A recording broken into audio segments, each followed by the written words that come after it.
Boys and girls, your attention, please. Hello and welcome back inside the Part for May for podcast number 942, the Canadian Grand Prix review. This is Todd. No, Todd, not now! A.K.A. Negative Camera. You know what we do on race weekends. We watch one, then we talk about it. Then we watch one, then we talk about it. Come on, Todd. That's exactly what we do on race weekends. But before doing that, oddly enough, as all of you know, Paul Charsley is over at Le Mans right now. They just wrapped up fourth place in Class and GT at Le Mans, so he is probably en route back stateside. But very graciously sitting in for him, the lovely, the redoubtable Grace! Grace, how you doing? I'm doing good. I did see on, I think it was on Threads, but somebody posted like, everybody should stop watching Formula One and should be watching the 24 Hours of Le Mans instead. My thought one was, they don't conflict. This is fine, right? Like, because the race ended this morning at like 9 o'clock my time, and Formula One wasn't until like 2 o'clock my time. So they don't conflict. You're fine. But second of all, my second thought was, well, I would have liked to, but somebody had to be at Le Mans, and I have to be here taking notes. Somebody had to go race at Le Mans, you know. Whatever, fancy pants. I know, Mr. Big Time. Yeah, and I also, so I did not watch overnight, although I do, there is something about like the 2 a.m. announcing, which is always interesting, right? It always is. And so I did not watch overnight, but I was like, so as I'm watching the race, and you know, I have live timing and scoring on my phone, right? And I'm like, how did we used to do this without the second screen? I mean, even in Formula One, like now I am easily 3 screens deep at any given race because you need telemetry somewhere, right? Yeah. So I was just like, how did we used to live? I don't know. I was, I had the whole coverage from practices and quali and the whole race going nonstop, and, you know, no commercials, which is great. It's a little bit of a bummer because I don't know if it was the world feed or TNT, probably the world feed, but anyway, it just wasn't good coverage of the GT series at all. You know, they spent most of their time talking about hypercar. Yeah, I get it. But then a lot of time talking about LMB2, which isn't even really in that series, and very little about GT. And it's like, there's a lot of really good battles in GT. Anyway, don't get me on a soapbox. Because I can never remember what Paul's class is. So I kept referring to him the green ones, right? Because hypercars were the red ones, and then there's the LMP2 that was blue. I was like, he's the green ones. I'm like, this is the worst.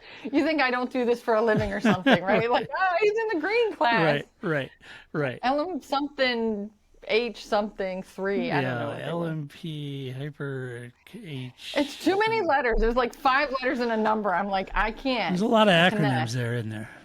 It's too much. Yeah, and I agree.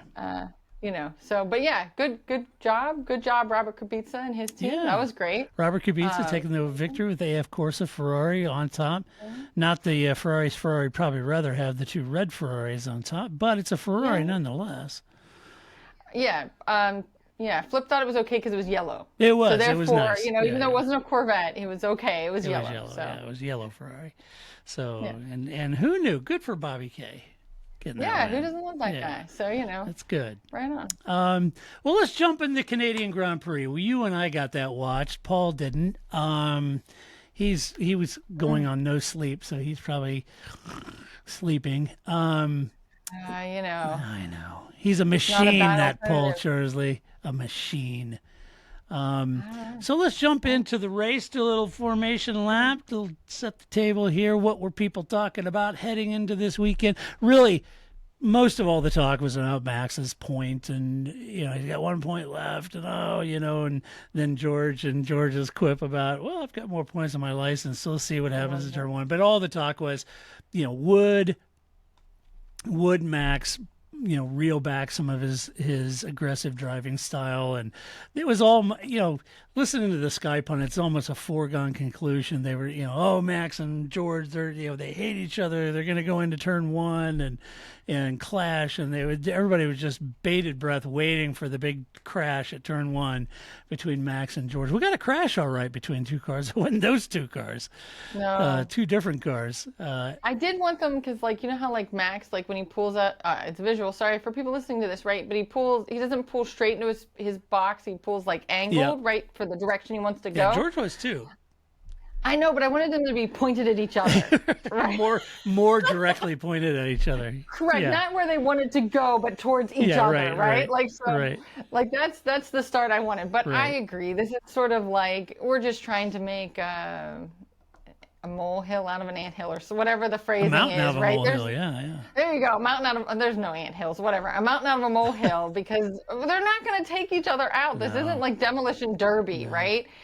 And even if they're mad at each other, and even if you do suffer from red mist, or, Max was angry and that's why that happened, in Spain.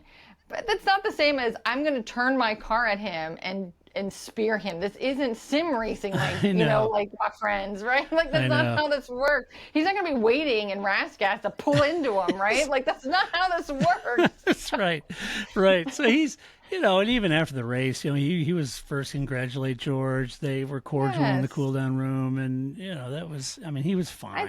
I think they overplay that a little bit, but. They do. And Max is also, he is, I don't know what the right adjective for his personality is, but that's just who he is. It is. You know what I mean? Yeah. He's just like, this is dumb. Why do you keep asking me these questions? Yeah. That is consistent with who he is and how he answers every question. So I don't know why this would be it's not a shock. any different. No, it shouldn't be a shock. No, right? In the same way that George's response is like, he's never very cheeky, right? Or he's like a little cheeky, but he's really very sort of, polished. He's a sponsor's dream, that George Russell guy. He's a little goofy. Right? He's got an odd personality, He does, but he's just not the kind of guy that's like, I'm trying to think of an example in Formula One. He's not Max Biaggi, but that's MotoGP and that's not going to help people. But, he's not just like a mean person. Not that Max Biaggi is a mean person, but, he's not just going to be like stabbing people or something. I don't know. They just really made a lot out of what was not really a story. They made a lot out of it. The other talking point really was, if you were watching on Friday, I was kind of trying to see, as everyone does, you watch on Friday practices and even Saturday morning practice, you're trying to figure out, because if you're like me, you're trying to figure out the fantasy picks, which I completely messed up this weekend. We got like 90 points. You're 2 points ahead of us now. That's how well we did this weekend. Okay. Yeah, I haven't even checked. I was afraid to. You should be. Ours was there. Yeah, it was bad. But I was watching on Friday practice, kind of see, and you could see hints of Mercedes pace here, certainly on Friday. Yeah. They're thereabouts, all up at the sharp end during practices. You could see that this circuit, in particular, was going to really kind of flatter the Mercedes. Conversely, you could kind of a little bit see McLaren looked a little off the pace. At the time, Sky and others suggesting, well, maybe they get the engines turned down a little bit. Maybe they're not going at it hammer and tongs. And fair enough, that could be a legit issue. But as it turns out, I think Friday practices and Saturday practice kind of showed us that, maybe the Canadian Grand Prix, just not a very friendly... not a very friendly track to the McLaren. So we kind of saw that a little bit. And then it was completely evident with George's fantastic qualifying. He had to put it on pole. It was a great result for him. Great result for Kimi and Antonelli, too, in qualifying. Great result for him, and great result for Max Verstappen. Because you were wondering, well, if McLaren would struggle, would that throw Max, the cat amongst the pigeons, that kind of thing. You were going to say. I was just going to say, I love the fact that this is not a McLaren-friendly track, and McLaren finished P4, and Lando would have finished well if he would have finished, right? Like, so, boy, I when did this happen? I feel like Red Bull all of a sudden, like, Max wasn't happy today. He started P2, he ended P2. Right. Oh, my day, right? Yeah. Like, Where's this been for the last 20 years? I lived for this just isn't our track, and we still finished, P4. P4, right. I'm thrilled. Right. Well, let's jump in. We'll talk about how they finish. We'll start off sharp into the grid. We'll start off Mercedes. George Russell, as mentioned, converted that pole position into a P1. Had a really good start, a little quicker than Max's. Looked as if Max was going to try to pressure George on the first part, first stint. On the off chance that maybe they would struggle, maybe they, being Mercedes, would struggle with graining or maybe a little degrading in the hotter weather. And certainly Mercedes sort of telegraphed that publicly in the press. Now, whether that was true or not, I don't know. Could have been a little sportsmanship saying, yeah, well, it's hotter today and we're really worried about our tires because the hotter it is, the worse we do. And certainly they were telegraphing that in the press. Could have been gamemanship, but maybe Red Bull took the bait and thought, well, okay, if they're right, let's push them first stint. Let's see what happens with George, and if he can manage the tires, into the first stint, maybe he starts degrading, getting some graining, and we can take the lead. But that didn't happen. He absolutely had it covered. Was not a problem for George, managed the pace the entire race. For George, really, it was just simply covering whatever Max and Red Bull did to bring it home, and he clearly had the pace to keep Max behind him. Terrific result from George, his fourth win in Formula One. And normally, and my mea culpa for this podcast, folks, is that we're recording on Sunday, and so I had the 24 hours, then I had the race in my time zone, not the wee hours of the morning, and then I had to do a race review, race report, and then the podcast notes, and it didn't give me a lot of time to really put a lot of flesh on these bones, so I apologize. Normally, I go back and review portions of the race to figure out exactly what happened and per team as I make notes for the podcast, so apologies for that up front. But I just want to... I don't think there's anything here to apologize for. We all watched this race. The only people that were excited after this race was over was Mercedes. Yeah, right. All the other I watched the post-driver interviews. Everybody was like, well, it was like, George, yay, Kimi, woo! Yeah. Everybody else was sort of like, yeah, this wasn't the day we were hoping for. Yeah. Even Max was sort of like, well, this wasn't great. And then you had like Nico Hülkenberg that was like, this day was great until I got stuck in a DRS train, right? So... I don't think you need to apologize. Yeah. I blame Canada, right? Like I apologized to Miami a couple weeks ago because I'm always dogging Miami, and the Miami this year was great. Canada, what'd you do here? Yeah, normally they're great. My one race, I don't know that rewatching would have helped your notes. Yeah, may not have. Wasn't a lot of like water to squeeze from that rock here. I'm just going to keep with idioms that I don't think are real. But I just think it's okay, and I blame the race as much as anything. Right. Yeah, I took notes. I can't say that it was copious notes, but I did take notes. That's fine. So anyway, but a good day for George for sure. Absolutely. I think that was the thing, and I think this is much like we've talked about Lando for a long time. Sort of had the like, oh, I hate this phrase, so that's why I'm going to say this. People like to say that athlete doesn't have the dog in them, right?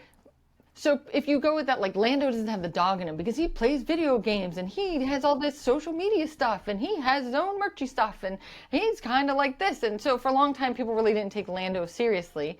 And I think there's been some shift in that. And I think we're starting to see that with George too. George, again, is that, like you're saying, he's a little yabba dabba do. He's a little his own kind of guy, right? He is. And then he has that very sort of like buttoned up British thing. And I think this is good that we're kind of seeing him be a little like, cheeky, funny plucky guy. Like, oh, plucky. Yeah. I have more points to lose. Like, come on, George. I think it helps people that aren't necessarily gelling with his personality because it doesn't kind of fit the personality that people expect. He's not a James Hunt or whatever, right? He doesn't sort of fit this personality that people think athletes need to have.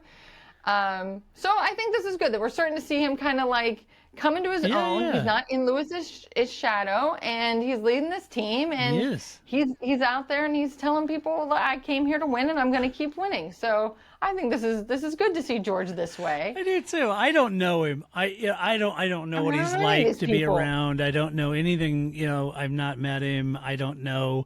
I just give him the benefit of the doubt and think he's a delightful guy. I have no idea what he's like. Maybe he's a jerk. I have no idea. But, for quite a while now, for years, I've been on George's side for many years.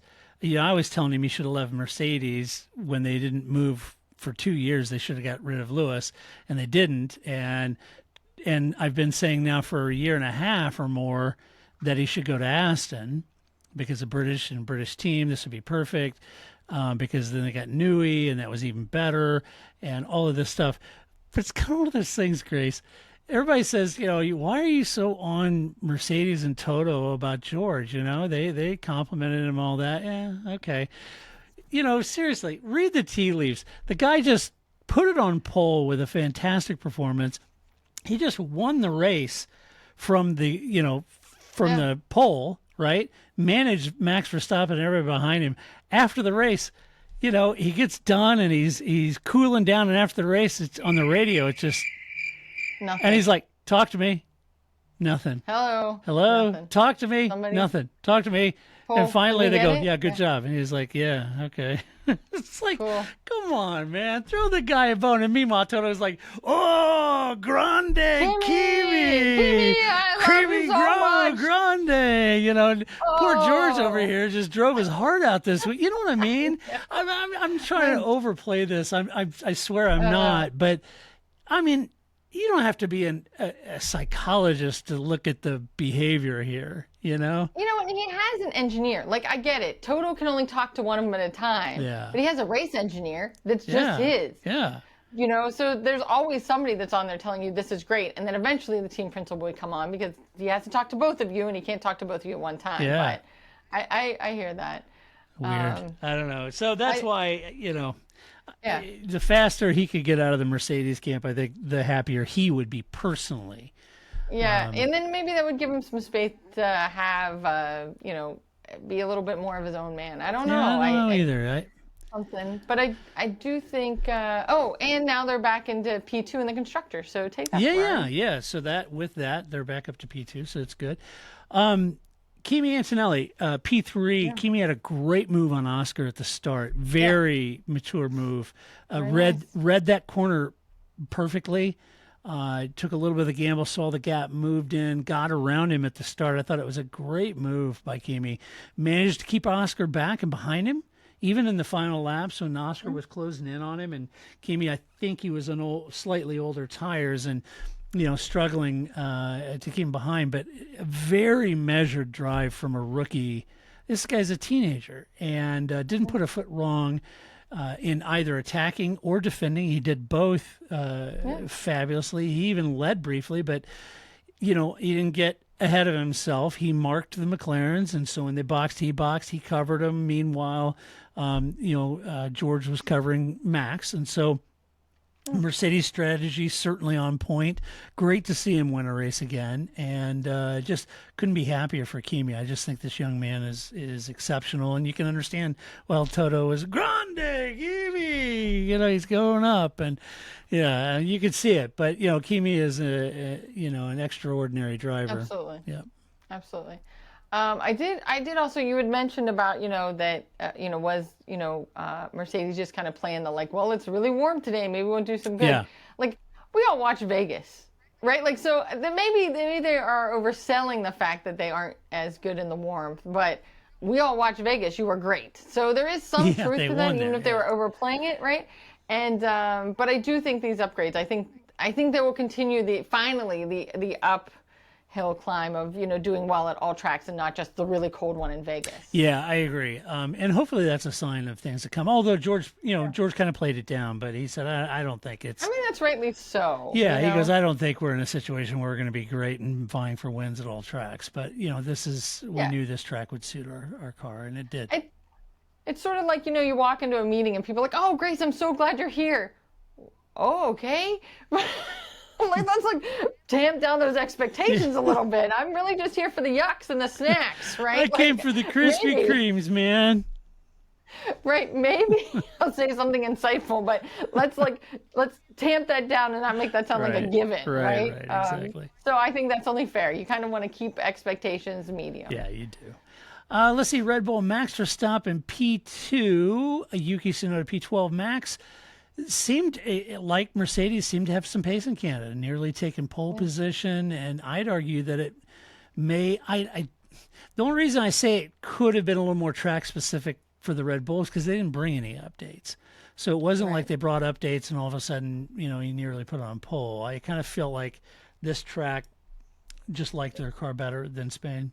And as I mentioned, he tried to harass George early on in the laps in an effort to see if the Merc could grain the tires or struggle with grip in the hotter temps. Didn't happen. So, you know, having done that, he kind of chewed his mediums up a little bit, but he settled back in for the long game. After his stop, came out just ahead of Kimi. That was really close. Held on to second. And then he managed his entire race from that point. Managed his tires, had good pace. Didn't have the pace to reel George in, but I think he was just kind of consolidating that position. Yeah. Any hope he had of staying in the Drivers' Championship definitely needed this kind of weekend, and so he gained some ground on Lando and Oscar. So, you know, a good weekend. He thinks they extracted about what they could get out of the car, and he was happy with it. Yeah, I mean, I think, again, if you're like, well, we could have done better, and you were started P2 and you ended P2, yeah, not too bad. Yeah. Of course, I think it's you know, let's see, if it would have been Williams, you know, like if it would have been Alex Albon, he would have been like, I would have died to have been, you know, anywhere near P2, right? Right. Like, let alone Max. It's kind of like I was talking with McLaren. It is nice to be in a place where you're like, oh, we only finished P2. Oh, my day could have been better. Right. What a great place to be. Right. Yeah. Let's see. Also, Yuki. Yeah. Talking about Yuki. Yuki did not have a good day all weekend. This weekend is one that I'm sure he would love to just like float on down the St. Lawrence and never speak about again. Yeah, it was not so good. It was a tough weekend for Yuki for sure. He finished down P12. He had that penalty, so he started farther back due to the penalty. Had a tough day. They tried the one stopper, which saw him run the hard compounds to lap 56. That was always going to be a big ask, and unfortunately, he just couldn't get into the points. So. That was unfortunate. Yeah, that was just never. That was just shot. And again, even in his interview, I was impressed he was able to come up with something to say. I mean, he's a professional, so that's part of his life and his existence. But to me, I would have had nowhere. I would have been like, I was here. I'm gonna go home now. Thanks. Yeah, exactly. You know. Yeah, I agree. Let's see. Hey, Grace, this is fun. Okay. I was okay. So my whole Mac OS pages is locked up on my notes, and I can't scroll. So now I'm going to have to get them from my email that I sent you. Good grief! This day, I'm telling you. Anyway, all right, let's jump forward, shall we? Where are we? We're talking about McLaren. Yeah, Oscar Piastri P4. Lando Norris DNF. I'm looking down, folks, because I'm looking at my phone. I got all my notes on there, so apologies. You're doing great. You're having a Yuki kind of day. I am. It's all right. This has totally been a Yuki thing. I started off the podcast. I'm still grieving that Lewis killed Punxsutawney Phil. I'm not happy about that at all. I don't know how the hell we're going to predict our weather come February. But anyway, so Oscar Piastri P4. Lando Norris at DNF. Piastri had a decent race going, but it was clear he just didn't quite have the pace, certainly to challenge George or Max. Although Kimi did look reachable for Oscar. He was closing in on Kimi. Like I said, I think he had slightly older tires. He was closing in. Ultimately, the battle everyone was expecting to reveal itself eventually actually happened in Canada, right? With Lando lunging down the inside of Oscar on the main straight. And while Lando ended up in the wall, Oscar was able to continue. The team brought him in during the safety car just to make sure he didn't have any punctures on his tire. It was a free stop anyway. He had plenty of time. He came in, put on some soft tires, but the race ended under safety car. Didn't need him. Definitely gained points. He went into this weekend 10 points ahead of Lando Norris. He leaves 22 points ahead of Lando Norris. So even though he didn't win the race, certainly benefited in the Constructors' Championship. Oh, yeah. And then P4, not too bad. Right. Not too bad at all. So good for Oscar. Yeah. Yes. And then we have under Oscar, I've got Lando as a DNF. Isn't this tragic? It is tragic. I bet you were wondering, oh my gosh, what's going to happen here? I thought, well, I'll get into it. So Lando looked good early on in the weekend. He was fast. Having a good race. He was. And over the weekend, he looked fast. He looked the faster of the two, if I'm honest, over the weekend.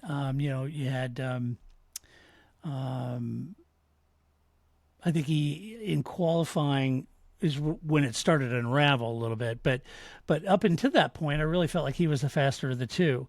He had that a couple of errors during qualifying, touched the wall, ran straight line the corner of the last chicane, put him on the back foot starting down to P7. So, that was going to be tough. But he did march from P7 back up to P5, did look quicker than Oscar, was reeling Oscar in. They both ended up getting DRS. Initially, it was just Lando. Then they both ended up getting close enough to Kimi where Oscar has it. It all went pear-shaped on the front straight. When Lando, he had a gap down the inside of Oscar to his thinking, but that gap wasn't really there. Closed quickly, and he got his left tires on the grass, ran into the back of Oscar, took his nose off, put him into the wall, and his race was over, which is really unfortunate. It's a shame because the move at the hairpin was great, Oh, yeah. Totally caught Oscar off guard. He just dove down the inside. He went out a little wide, gave Oscar enough to come alongside. Had Oscar not had DRS, I think Lando would have had him.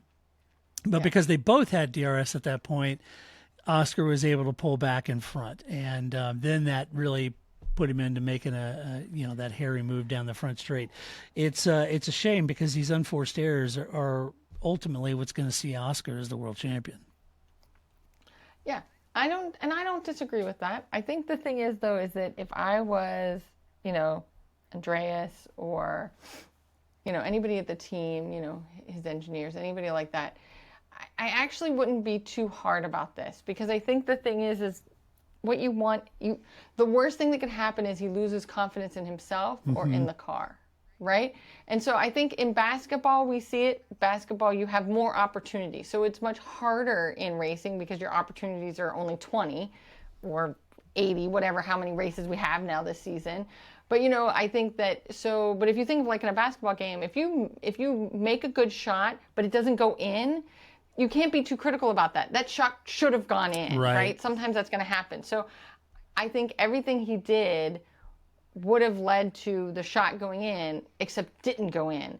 So in that sense, it was his error. It was an unforced error, but it was a good opportunity. And so I think that if I was the next person, like we talk about, there's that, like there was that moment when Bernardo a couple years ago was like, trying to like tell Charles Leclerc, don't be so hard on yourself, right? Like you were trying to do a good thing and it didn't work out, right? And so I think this to me fits in that kind of place. Like you were trying to do the right thing. Don't lose confidence in yourself. Don't lose confidence in the car. Trust your instinct.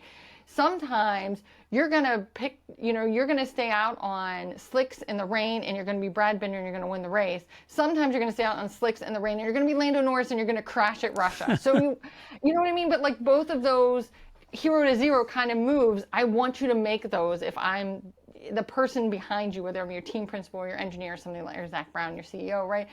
I want you to trust in yourself, and it so could have worked. It could have worked. I know. And it didn't. It didn't. And the next time you try it, it might work. So don't be too hard on yourself. So I think as a, fan grace is like, I was, oh my gosh, we were so close. This could have been great. Why did you do this? But like human being team principal grace was like, no, man, we got this. We're going to, you learn from this mistake. We learn as a team.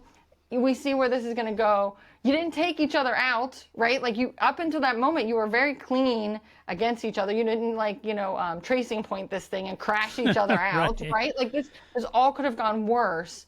And you were very respectful for each other, racing each other. So I think that, it crashed and you DNF'd and that's bad, but otherwise, we're just going to keep moving forward and don't lose faith in yourself. Your instincts are right. I agree. Stick with them. Yeah. I mean, it's well, you know what it is. And if you no longer go for a gap that exists, you're no longer a racing driver. There you go.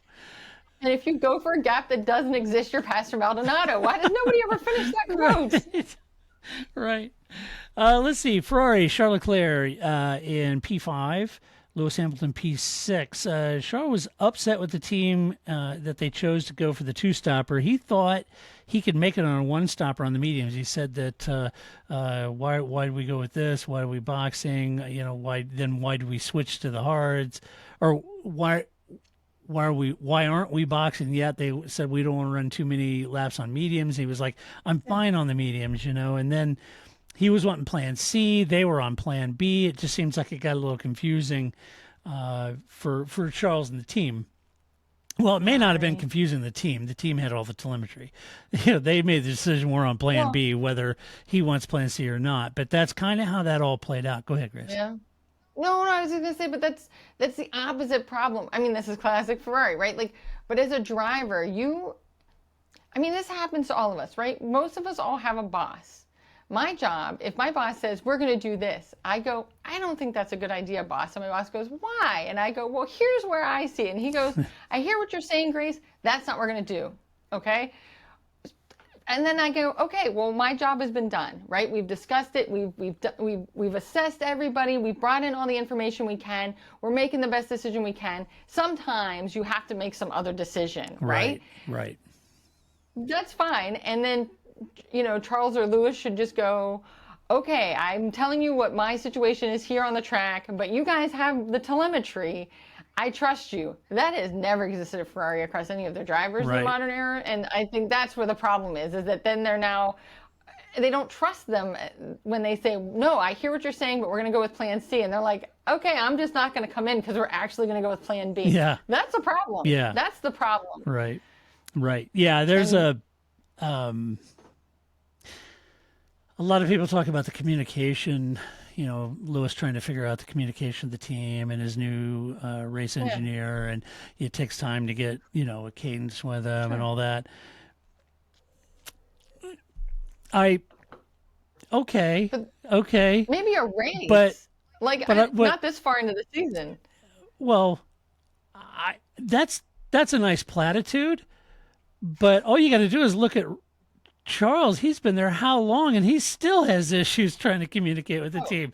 So this whole concept of, just take him and then, give him a race or two, and it'll be like Bono and Lewis back together with Ricky. And it's kind of like, no, Charles is still confused by his side of the garage, and they're confused with him. So that's, They all speak a common language. Yeah, right.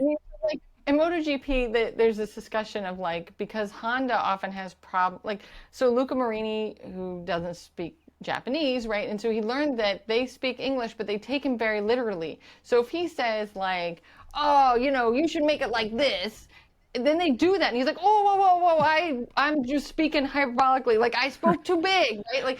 So it took him a while to kind of realize that what he said, even though they all speak English, exactly, they're going to do exactly what you say. And if you say make it a 9, but you really meant a 4, and you were just being, dramatic or whatever, that's what they did. And now we're not communicating anymore. Right. That's different, right? That is you and I have to sit together and we talk to each other. And we've been doing this for a long time. We figure out each other's cadences, even though I still interrupt you all the time. But Lewis is a professional who's had many different race engineers in his life. And his race engineers had lots of different drivers in his life. Your ability to go, when I say this and you said that didn't work. Okay, so what do you want to do, right? They have plenty of time to work this out. Yeah. They do this for a living. Yeah, no, I agree. I'm with you. I don't buy it. Maybe a race, maybe it takes a minute to figure it out. No, he's not Kimi Räikkönen. It's not going to take that long. Yeah, I don't know. Charles is still having trouble with his. So. No, I agree. Yeah. I think that Ferrari there's no trust, and that I don't know how, because ultimately I've worked for bosses where in that scenario I was talking about where I put something out and my boss says and does something else, and at some point then I can't work in this job anymore. Yeah. Because there's no trust. I know you're always gonna know things I don't know because you're higher up the food chain than I am, and I have to have that trust in you. And if I don't, then this isn't really gonna work. Right. I'm just going to get jaded, Right. you know, and that's not good. Right. I'll go somewhere else. Lewis killed a groundhog. Unfortunately, that did damage to his car. Serious lack of pace because of that. Damaged the underside of the car. Had a good start, and I thought he was, at some point he was just out there struggling. Just didn't have the pace. After the damage to his car, he was out there basically running in his own private Idaho, I mean, he was just, 20 seconds or something is the car behind him and 20 seconds is the car ahead of him. And he just, like, I'm lost, guys. I don't know what's going on out here. So Where are we? Yeah. So it was unfortunate for him. It's a tough race. But, when you lose 20 points of aero, your expectations have to be right-sized on Lewis there. There's not much you can do. So Well, he didn't even know he hit the groundhog. It was only after the race that somebody told, that he found out. So it's not like he knew that his car was damaged. Maybe he would have had different expectations. Yeah, for sure. He didn't know that. Listen. I did before you move off of Ferrari. I just want to put this out here. And so there was the whole thing in the news media this week about how the Italian news media, how they should fire Fred and Ferrari's terrible. Yeah. I just want to put this out there for people. Like, sands through the hourglass. Now's when the Italian media starts saying that Fred needs to go. Like, this is always, like, I love how it's like clockwork. We're at, like, race 8. Oh, and now's when the Italian media is going to say, this is terrible and you all need to go. Right? Yeah, he's got to go. He's got to go. Clutching the pearls, get that Fred guy out of here. Like, I just thought, and that took up so much, especially until we got to qualifying, but it just sucked up so much energy out of the room in the beginning of the weekend. It was just like, it did. Fred was just like, and again, props, because I just would have been like, are you new to the sport? Are you new to the Italian media? Right. Right. This is about the right. It's June. This is about rights. Yeah.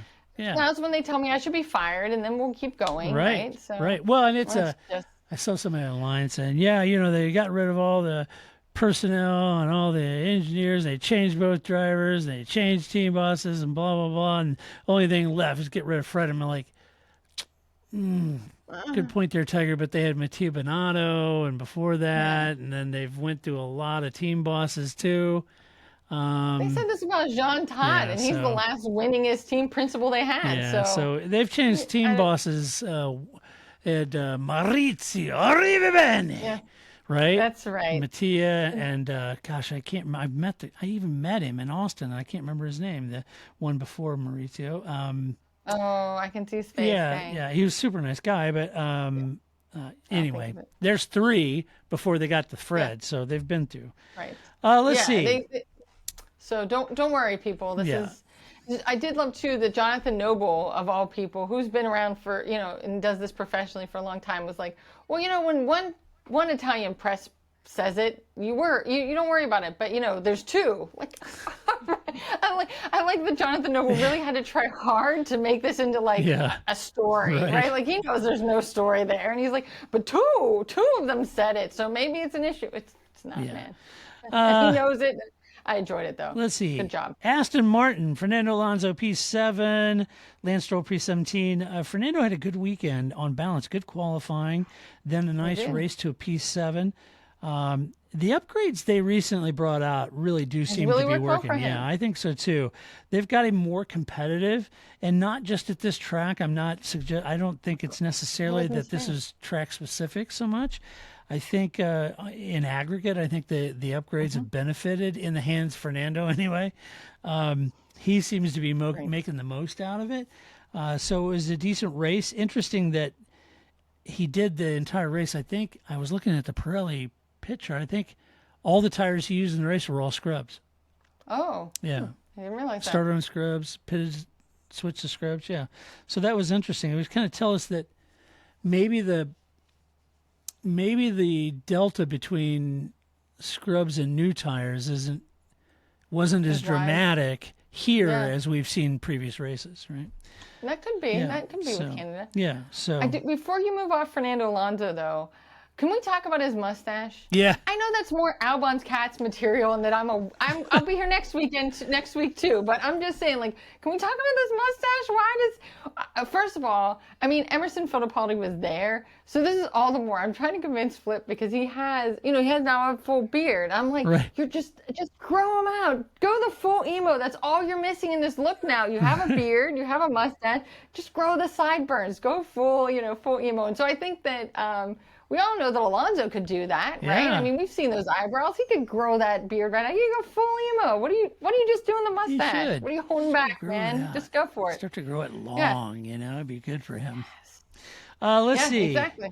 Lance Stroll. I'm just not sure what's going on with Lance. He had the wrist injury. I don't know. He was just like he seems so disengaged all weekend, and I mean, he clearly wasn't a factor in the race. He got that penalty for forcing Gasly off track. It's almost, I don't know. I mean, they got the same issue as Red Bull does. They got one guy in the car scoring points every single week, and one guy who's just not even on the same island, And but at least Yuki's engaged, right? Like, I think if Lance, did you see the Thursday press conference with him? He's like, yes. You excited? Yeah. Yeah. What about your wrist? Fine. I've worked with teenagers more engaging, right? Like, I don't understand, and you have media training. I'm sure there are lots of times that people, they have to put on their game face and go, like, did you think Lando wanted to go talk to people? He didn't. But he has to do this. This is part of his job. He's required to do it. You come up with what you're going to say, and I don't know how they just keep repeating themselves a million times because I would find that hard too. Like, which is what Max always complains about. We see it as, this is the first time I've seen you ask this question, but it's really like at least the 10th time somebody's asked you this question. And so yes, at some point Max gets a little terse about it. But Lance is always just like, good, fine. He always looks so despondent, and he can only be on so many, maybe it is the pain. Maybe he can only be on Tylenol, because I can't imagine he could be on some heavy-duty painkiller and drive a Formula One car. So, I mean, he did have his undisclosed wrist surgery that he won't talk about. But I don't know. I feel know. like when I was young and played a lot of sports, I felt like there was always certain teams you get on, and there'd be another kid in there with you, and his heart wasn't in it, his head wasn't in it, his dad was forcing him to play. It's and hard. it's like I kind of feel like this is kind of a case where this isn't what he would want to be doing, but his dad owns a team. He's like, you're going to drive that car and you're going to like it. You'll have nothing and like it. I don't know. He just seems I was sitting there watching the press conference and that, dude, there are people that would give their left arm for that seat and have worked so hard to get there. And you literally, whether you believe it or not, you come across to the world as, whatever. And for sure, somebody's pointing that out to him. They have all these teams have PR departments. Yeah. You know what I mean? Like somebody would have said to you, "Hey, I know you hate this, but we can't hire Danny Ricciardo to do this for you. So we're gonna put on your big boy pants and smile a little bit." But I think again, when he was teammates with Vettel, I think could make a Rock laugh. Right? Yeah. And a Rock look engaging, right? Like, Vettel just has that in his... I mean, he made Kimi Räikkönen like his best friend, you know what I mean? Like, if Sebastian Vettel can't crack a joke and make you smile or get some personality out of you, there's no hope. I have no idea. I don't know. I don't know what's going on there, but I'd say that... I don't know. Just watching him from afar, I would say that he isn't in a great headspace right now, and it really looks like he doesn't want to be there. There's plenty of other places that he could go. If he wants to be in racing, he could be somewhere else and be successful. I mean, again, we've all worked at jobs where like, this place is killing me. Yeah. You have to do something else. And he doesn't have the same concerns, I assume, that we do, which is, I need health insurance, right? Like...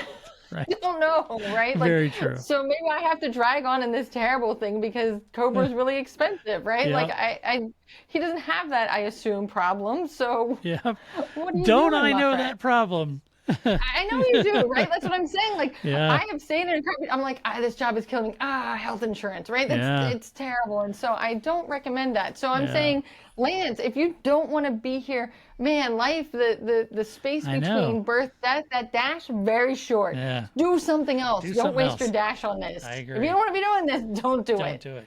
Let's see, Kicksabber, Nico Hulkenberg, P8.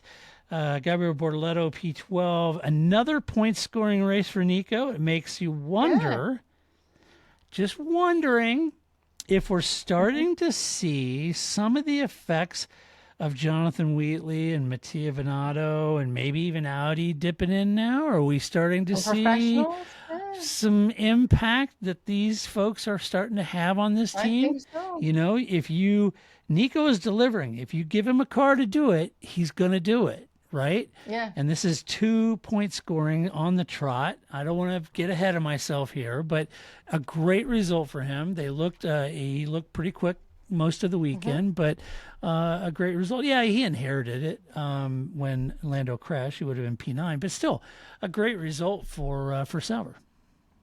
I agree. I think that, and Bortoletto we're just waiting. I mean, I think that we haven't seen him at his best yet. I agree with you on that, Grace. And, because he was on a one-stopper here like Yuki was, and it just didn't work out. But I agree with you. I think there's some things I've seen from Gabriel that I thought were pretty impressive. I'm not lumping him in the same camp of what I've seen from Isaac Hadjar, but there have been some moments that I thought were good and some others that were kind of ragged, but you would expect that from a rookie. But anyway, I agree with you. I don't think...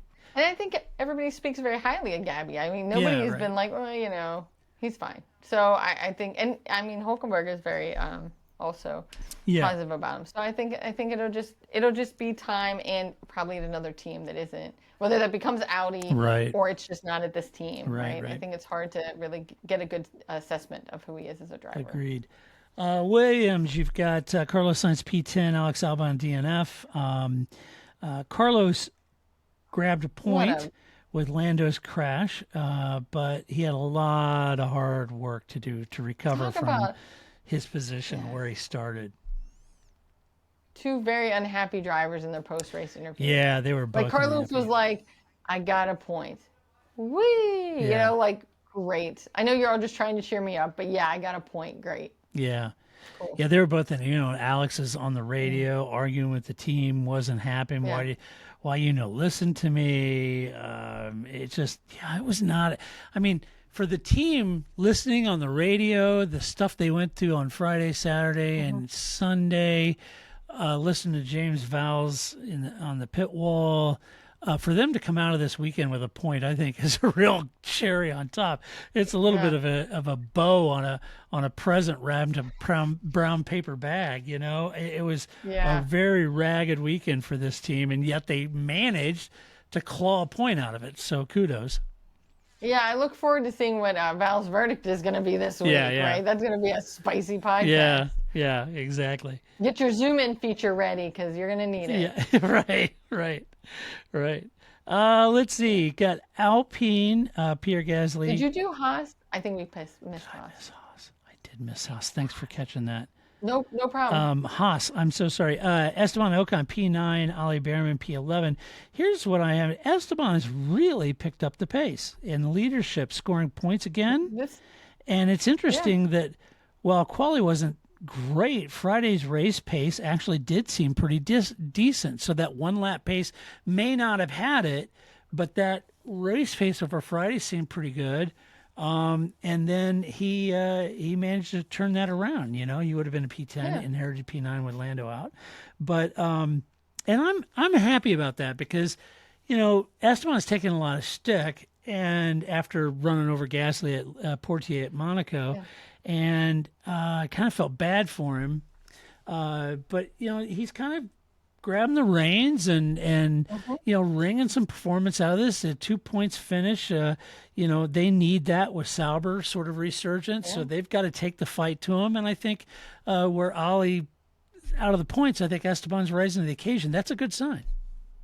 Yeah, and I think there's something to this Komatsu guy, right? Like I think that Haas just is a different ethos, and I think that I mean, not that this is where I want Esteban to be as a team. I'd rather be more at a team closer to the front.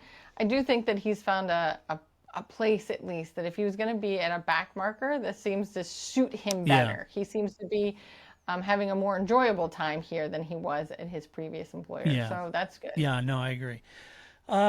Ollie Behrman was P11. He had a little bit more of a ragged weekend. The two-stopper, he tried to make that work. It didn't really work for him. He tried to make his hard compounds go from lap 18 to lap 66, finished on the softs, but he dove in there at the last minute, like a lap before Oscar did after the crash. So that was more preventative. If I'm honest, I think Ollie looked a little ragged in Canada, touching the wall a few times, running over the curbs, cutting chicanes. Seemed like a little bit of a tougher weekend for Ollie than Esteban. So needs to kind of get back on top of that.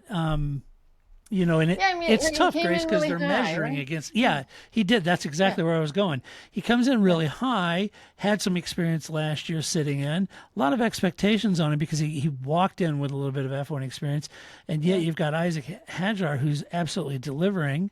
In spades, you've got Kimi Antonelli, and this leaves kind of a race between Ollie, Liam Lawson, and Gabby, and it's Ollie kind of needs to kind of pick that up a little bit. Yeah, the bear, get with it. Yeah, the bear, come on, buddy. Let's see, we did Williams. Let's see, down to Racing Bulls. Speaking of Isaac Hadjar, P6.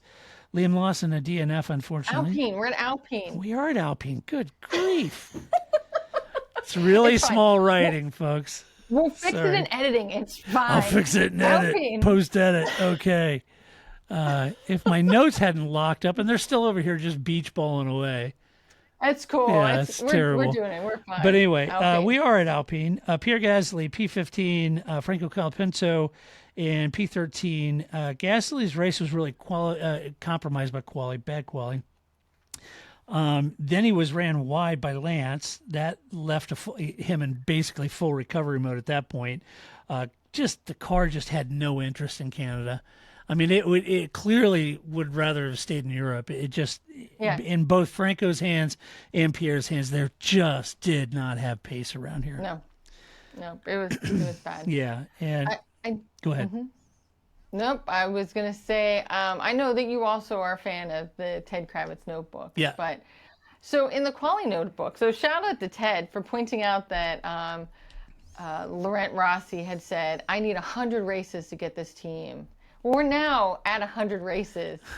What do you think now about that investment? You know, right? Like he was like 4 drivers, 4 team principals, including you. And this team is, it's going to take more than 100 races. So not great. And then he announced that their CEO doesn't exist anymore. I was just like, so Flavio's just in charge of everything now? Yeah. What is Flavio the head of Renault now? What just happened? What's going on over there? Oh no! Right? It's like rats leaving a sinking ship over there. Can you imagine Flavio at the head of Renault?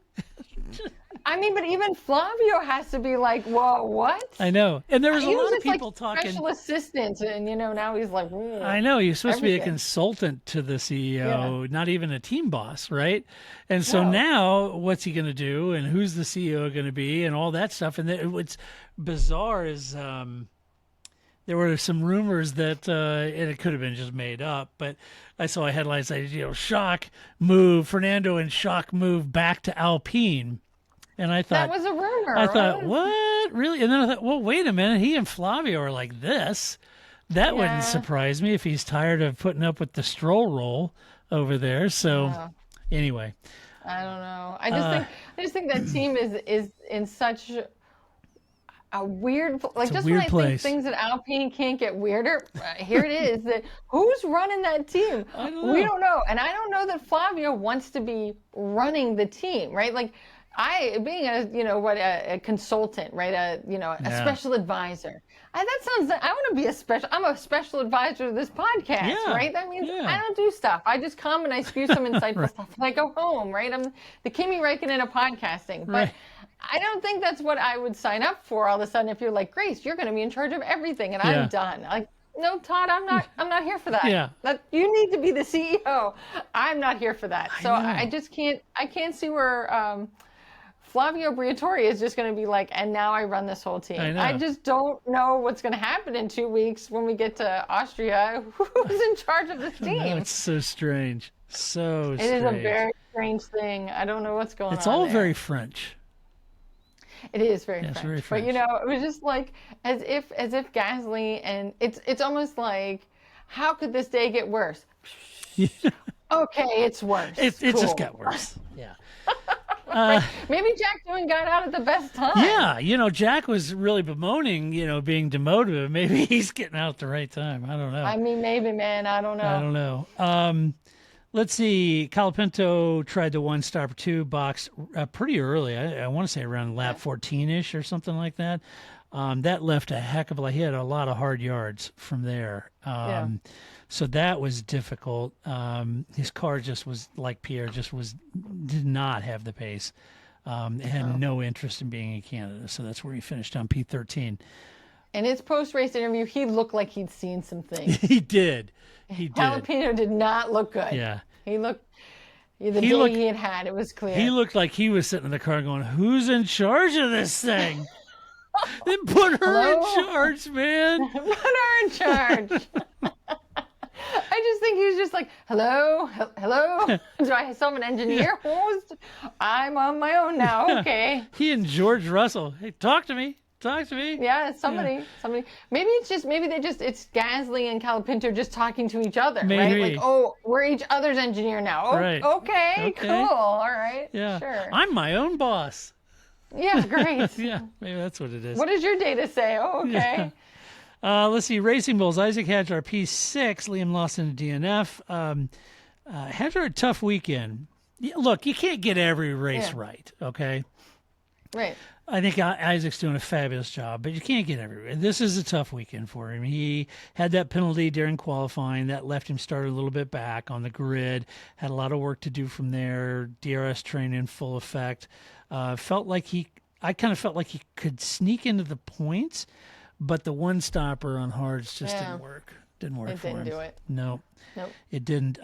Conversely, at Liam, who I think was headed for a two-stopper, I felt like they could engage that two-stopper, and he might nip into the points too. They were both running kind of right there next to each other. I kind of felt, but then they boxed the car and retired it to save the PU, so they must have had some sort of issue that was going to make the power unit go, grenade itself, and so they wanted to protect it. I mean, first of all, Lawson started from pit lane in like Austin 2022, right? Like, right. Right. So, and then they're like, we need you to come in. And even in Liam's interview, they're like, well, they stopped me because of my power unit. Like, no, we didn't start you in Austin 2022 with a new power unit for you to blow it up, my friend, right? Like, no, we're bringing you in because we need this to last the rest of the season, right? But it was just like, what race were you starting at from the pit lane when he had like 680, like an 80 grid place penalty or something? Like, well, what race does that put you at? China 2 years ago? I don't know. Poor guy. Can't get a break. Yeah, it was rough. It was a rough for both of them. And I think not deserved for either of them. Yeah. So they'll just have to keep at it. Yeah, it's unfortunate because I don't know that it was one of those cases where they just weren't going to be that good at this track. I just felt like, maybe they weren't as good as maybe they were at Spain at that track, but it just feels like a missed opportunity there. I kind of feel like points was a missed opportunity for them there. I don't know why. I could be wrong. The one stopper hards. Listen, Todd, nobody's here because we don't live in the pit lane. I'm not Ted Kravitz. I'm just I'm reading and reacting here, people. That's what you're here for. Read and it's react. fine. That's right. And so I think you're right. I think the one stopper on hards was just never that was just never a good strategy. And everybody we've gone through that's tried it was not a good strategy. No, yeah, so that's exactly right. It just didn't work out for anybody. And I would imagine after Leclerc got out of the car and saw that all the one stoppers didn't work, he probably that wouldn't work for us either. Yeah, that sounds right. Yeah, that sounds right. You did it work for you? No, you no. You? Oh, No. all right, You? cool. Orange whip. All right, Orange great. whip. Orange whip. All right, see you next week. Yeah. Yeah. So, all right, let's give out some awards. That's what we do on a race review podcast. We tend to like to give out Move of the Race which we like. Let me look through my notes here. Well, look faster, Todd. I know, I'm trying. Hang on. Here, I got him. Okay. First one, move of the race. Grace, who'd you have for move of the race? Doesn't have to be pass, just move. It could be anything about the race. Oh, well, that's good because I really could only find 2 passes, right? Oh, like okay. 3 passes, right? No, I went with what I think was Lando so on Oscar. That was one of the passes. Yeah. But that's not the one I picked, okay. right? That was the most obvious pass of the race. But you had mentioned earlier the Kimi Antonelli pass, in the beginning. I thought that was really great. Was a great but one. I ended up giving it to Nico Hülkenberg because I thought when on Lewis? Albon. No. I thought it was just more like the veteran eyeballs that he has, Yes. right? Like when Albon almost took Calapinto out, and Nico Hülkenberg was like, and I'm just going to go around these fools. Like, he knew that this was not going to go well and just went right around this chaos, right? Yep. And I was like, he didn't get involved. He did a nice job, just went right around it. Nico Hülkenberg, he's your guy. Yep, he wasn't there for the drama. That's what I gave it to. My move of the race was the Formula One global TV coverage for covering quite a bit of the midfield battles this race. That's a good point. And that was really good. I enjoyed it. There's a lot of good battles going on back there, midfield, and a lot of times we don't get to see a lot of it. And, I want to dwell on it. Of course, I want to show the leaders too, but I just felt like it was a little more even through the field, Yeah. And maybe I was hypersensitive because I watched nearly 24 hours of Le Mans, and it was all just showing the hyperclass. I rarely saw GTs. Yeah. But I think you're right. I wouldn't have even seen the Nico Hulkenberg pass if that hadn't happened. So I think that's right. So kudos to them. I was critical of you guys several weeks ago about it, and you guys did a great job on that. So I'd be remiss in not giving you a pat on the back when you did a great job. I think that's good. Let's see. Next award we like to give out, we call Donkey of the Race. Oh, yeah. Get down. Not good enough, damn it. Not good enough. I think you know what the problem is just as well as I do. Yep. Donkey of the Race. Grace, who'd you get? Okay, except that my Donkey of the Race, I don't think they do know what the problem is because we've just spent like 20 minutes talking about it. I give Donkey of the Race the whole Ferrari strategy team. I stand by the fact you got rid of the best strategist team, the best strategist you have, you sent to Williams. I don't know. What are you people doing? What are you doing? How hard is this? Somehow I knew you would find a way to make Ferrari as the donkey. It's perfect. No, never mind your driver, drove into his teammate and hit the wall, and his teammate didn't finish on the podium. But it's Ferrari.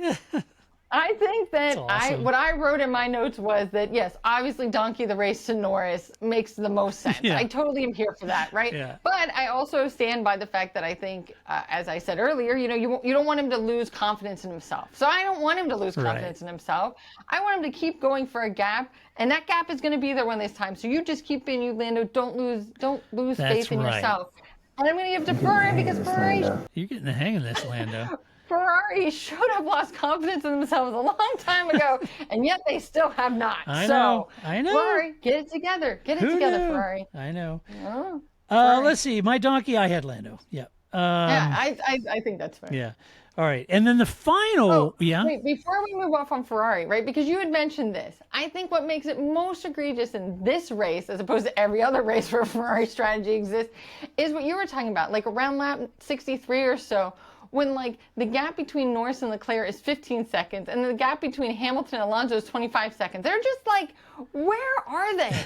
It's like I'm watching the dots go around the track and it's like everybody clumped up. Red one all by itself, red one, everybody clumped up. Again. Like, what were they doing out there? They're just like running their own race. Are there other cars? Did like the rapture happen and it's just me and Leclerc out here? Like, where is everybody? So I just think it's much more Leclerc, the Omega Man. He's like Chuck Heston. Just more specifically here, that it was just so egregiously obvious that they were running like, what happened? They were in no man's land the whole race. It's crazy. Sorry, what were you doing? Neville. Okay. Then finally, the last award we tend to give out is Drive of the Race. We'll do it live. Yes, we will. Oh, yes. You like my face? You like it? Yes, we do, Sergio. All right, Drive of the Race. Who'd you give it to? First of all, before we get there, somebody on Reddit referred to Pecco Bagnaia as Pecco Perez. I think that's great. It's not quite the same situation, but I love the phrase Pecco Perez is great. That is good. I like that. Or, Checo Bagnaia. Either way, it was kind of catchy. I liked it.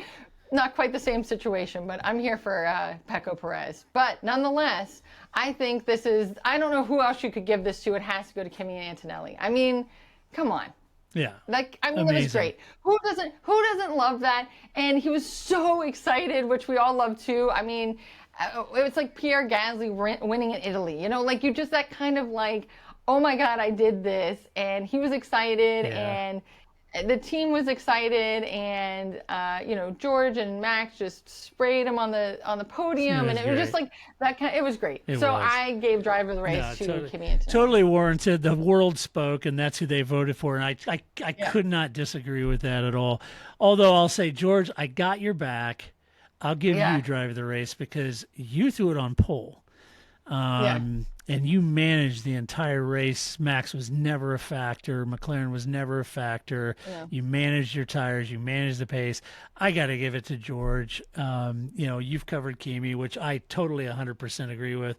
But I'm gonna have George's back, like I always have for the last several years. George, you don't listen, but you should listen to the podcast because I've been carrying water for you, Tiger, for about 5 years now. So anyway, I give him drive the race. It was a great race by George. So I'd like to add a fourth award, which is my pet peeve of the race. Okay, what was your pet peeve? Has to be the fact that every time they showed the video screen in the hairpin, we at home saw clips of the F1 movie. Yes. Why? And it's the same clip every time. Why? I know. Who made that decision? I don't know. That was the stupidest thing. It was so distracting. I have no idea what happened in the hairpin at any point in this race because it was so distracting. So I'm looking at you, whoever you are, if you made this decision, it was bad. Don't ever do this again. The movie comes out next weekend, I think, right? And then hopefully we never have to talk about it again because I want to see this movie. I'm here for that. But that was just like too much. I couldn't agree more. And here's a little bit of a clue for you that on the television screen, that big screen is a large portion, a large percentage of our television screen on that camera angle. And when the race is coming to the hairpin, it was so big with so much action on it, it was confusing. It made it very difficult for me to follow what was going on in the hairpin in the actual race because I had Brad Pitt on fire, flipping over fences and the other guy, yelling at it. I mean, what are you doing? What are you doing? Never do that again. Don't ever do that again. You can't put content on there that takes away from the actual content. I'm there to watch. Because who watching that race doesn't know about the F1 movie? Yeah, again, good grief. I know here in the United States, everybody knows. There's nobody here that doesn't know about this movie. You let it go. Let it go. Let it go. I don't know, but I'm just saying, like, this wasn't one of my 3 categories, so I made a 4th one, which is please never do this again. This is a big pet peeve. Don't do it. Right. I liked the directors. I saw a little extended clip in the build-up of the weekend. He said, so we went in and we asked the whole audience, how many of you have heard of Formula One? And one arm raises, and then we play the movie and says, now how many would be interested in going to Formula Race? And all their arms are raised. It's like, who did you talk to? Where did you play that at? Oh, come on. I don't know either. And then you're just going to create Drive to Survive all over again. Again, I've said this a million times. I have a friend. She will go see any racing movie with me. Will she sit through any sporting event with me? Never. You're just setting up people's expectations because there are plenty of people that are going to watch F1 the movie and be like, yeah, let's go watch some F1. And then they're going to sit through a race like Canada and they're going to be like, why did you make me watch this? They're not all great. That's true with any sport. That's why it's a sport. It's not a play. There's not scripts. There's not a line. Some games are going to be great. Some games aren't going to be as great. We watch them all. Sometimes I take a nap. I try not to, right? Like that's just the way this rolls, man. It's true with every sport. Some games Derek Warwick is disinvited to. Well, that whole thing was, that's a whole thing. That is a that thing. That was such a whole thing that I was just like, you know, it was funny because when Flip and I were talking about that at the end, I was like, and you know what would solve this problem? Professional referees, right? Like this was none of this craziness. Stop the madness. Because talk about an onion that the more layers got peeled off of that Derek Warwick story. I was like, who's running this sport? Eddie everywhere. What are you doing, my man? Just get some professionals and we'll be done with it. Need to decolonize the head. All right.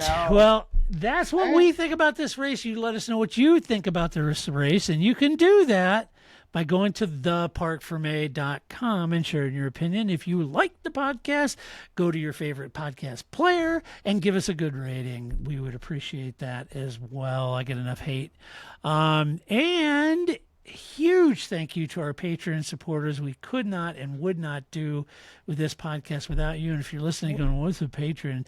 Just go to our website, theparkforme.com. On the right-hand side and even at the bottom, it says support us here. You can click on that and you can sign up to be a Patreon a supporter for as little as $1 a month.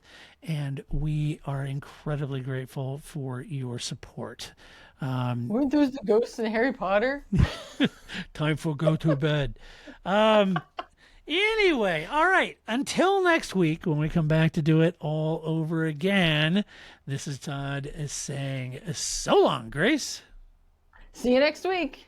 That's it, man. Game over, man. It's game over.